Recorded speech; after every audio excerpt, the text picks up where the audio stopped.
Biome News. I'm Chris Johnson. And I'm Mary Grace Carr. And today we're going to talk about the taiga. Grace, where even is this taiga? The taiga extends in a broad band across North America, Europe, Asia, to the southern border of the tundra. Let's switch over to our satellite reporter. Terrible. Thanks, Mary Grace and Chris. Just a little cold out here. Currently in the taiga, it's a whopping 19 degrees Fahrenheit. A fresh blanket of snow has just covered the ground. Look at these coniferous trees. A pine tree, these spruces, these larches, and even these firs covered in a fresh blanket of snow. If you guys didn't know, out here in the taiga, these short winter days are very harsh and brutal due to the fast-moving winds. What is that? A snowshoe hare frolicking in the snow. There are only 20 major species here in the taiga biome. There's still lots of wilderness throughout this area, like I mentioned before, the spruces, the firs, some other big, large animals too. Here in the taiga, there's lots of commercial value this biome provides. The taiga here, we're facing many issues of logging, loggers taking the timber, and miners. An interview with Billy, the construction worker, going to tell us about what he does for a living in the taiga. Hey Billy, how's it going? How you doing there?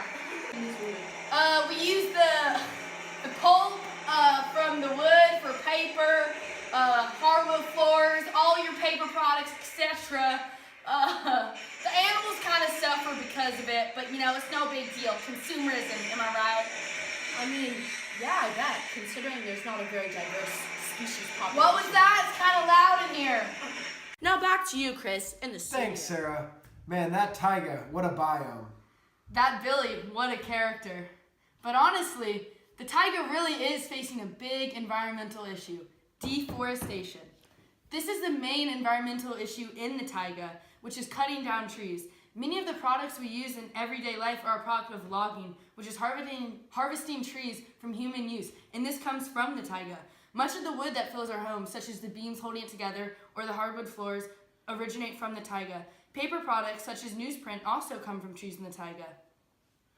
I mean, really the most dangerous practice is clear cutting, where they clear out a lot of trees in the same area. This threatens the health of the taiga ecosystem.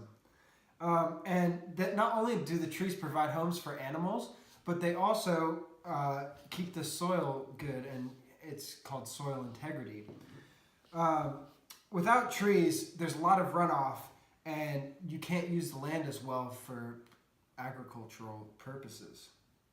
So, if this is such an issue in the taiga, what can we do to combat deforestation? Well, it's pretty simple. We can section off areas to be protected or sanctuaries. Also, we can replant trees when we cut them down. Some preventative measures: we can avoid lighting fires. Frightening animals by making a lot of noise is also a possible cause. Keep marked tracks to avoid destruction of living species and young seeds. Speaking of deforestation, check out this video on acid rain. What is acid rain? Acid rain is any form of precipitation with high levels of nitric and sulfuric acids. It can occur in the form of snow, fog, and even dry materials that settle to earth. Most acid rain is caused by human activities. When people burn fossil fuels, sulfur dioxide and nitrogen oxides are released into the atmosphere. These gases react with water, oxygen, and other substances to form sulfuric and nitric acid. This primarily affects the trees in the taiga because it weakens the trees, which makes them more susceptible to either disease or being damaged by the cold or insects.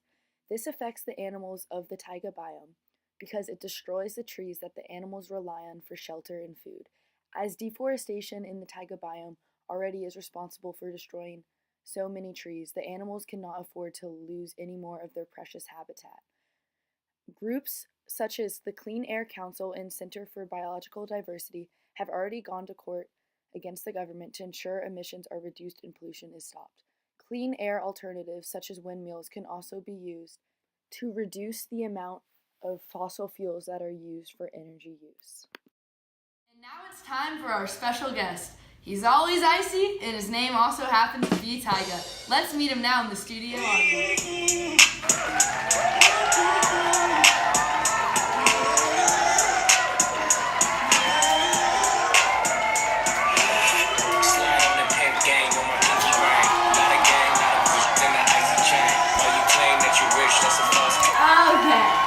How are you doing today, Taiga? I'm feeling kind of swish. Alrighty. How do you know so much about the taiga? I mean, first off, it's my name. But really, I've always had a soft spot, since birth. So, I've heard about your previous relationships with Kylie Jenner. So, speak to me about the relationships in the taiga. Mutualism, it's when both parties benefit, like me and my girl right now. But in the taiga, since we're talking about that, it's kind of like the lichen and the tree. The lichen gets all the dead matter off the tree, and the tree gets nutrients from the lichen.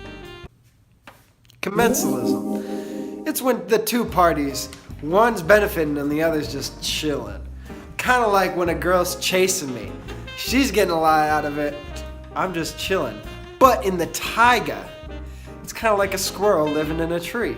Because the squirrel gets a home, but the tree gets nothing. Parasitism. We got the two parties. One is benefiting, one is negatively affected. Like when I got a side chick. For me, it's good. For my girl, my main chick, not so good. But in the forest, it's kind of like rainworms. They lay their larvae in caribou. And while the larvae get a place to hatch and grow, it's very negative on the caribou. I'm all about relationships, but I've always got room for a side. Thanks. On that note, what do you think about invasive species in the taiga? An invasive species is introduced to the environment and usually is very, very negative to the other animals or organisms because it starts to eat them all and creates an unbalance in the food chain. But really, my favorite invasive species is probably either the wolf or the mallard. But really, those invasive species make it hard for the animals to live. And for animals like the wood bison and the snow dwarf tree, it's really hard for them to keep it going, and they end up on the endangered list, just like you endangered my home. Thank you, Taiga. How insightful. No problem. Here's my number. Call me.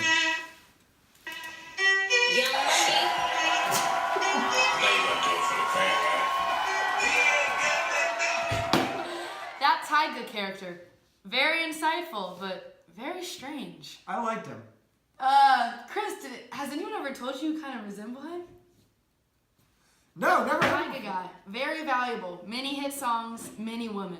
But it's also valuable, the taiga biome. For example, the primary economic values. In Canada, mining accounts for over 30% of its entire economy. Another economic activity is the fur trade, which in Canada involves 3% of the population. Squirrel, fox, mink, and ermine furs are economically very attractive.